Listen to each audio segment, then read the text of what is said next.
Hello guys and welcome back into a new brand video. In today's tutorial, I'm going to show you how to use ChatGPT.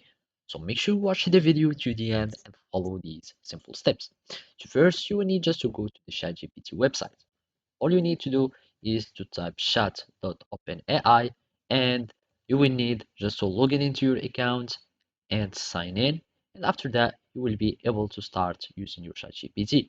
So basically, let's just go to our menu here and let's log out so I can show you how to log in or sign in up to your ChatGPT.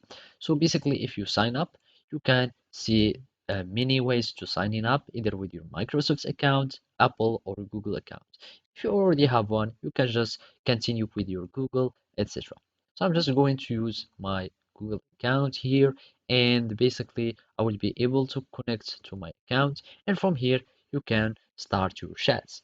And basically to use GPT is easy as long as you are using the ChatGPT, the free version or the version 3.5 and not the 4 thing, there are not many features that you can try.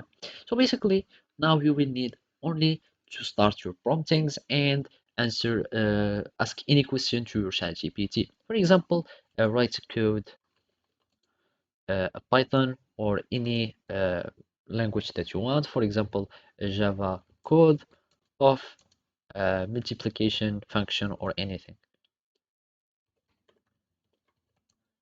app or anything that you would like.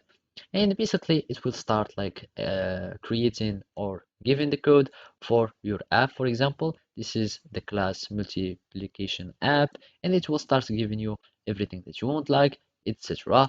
You can ask him whatever you like, convert, for example, any number that you let's just go back. I wanted like to convert this number meters to, for example, inches or anything else. Let's just tell him to convert this uh, meters to inches, and he will do the math, and he can do anything that you would like. So as you can see, and also he can give you the way he did it. For example, you can ask him, I didn't understand, and he will start like explaining and everything you would like to ask ChatGPT. And of course, you can chat with him and you can have like full conversation with ChatGPT, and it will start like answering your question. You can it can help you like with your work. You can start creating many things with ChatGPT. So basically, this is how you can do it. Thank you for watching and see you next time.